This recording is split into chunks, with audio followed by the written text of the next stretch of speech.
After eat macaroni, yung sopas, I will eat marang and banana.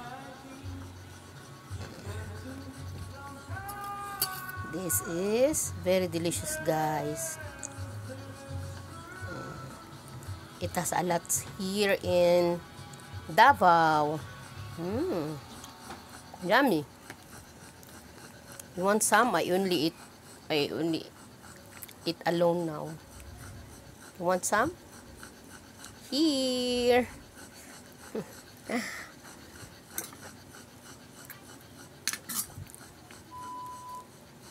Ito talaga, this is what I'm missing when I come back in Riyadh, because I have a lot of food here. I also have food there, but my father and sibling will be the one to prepare everything for us. That's why.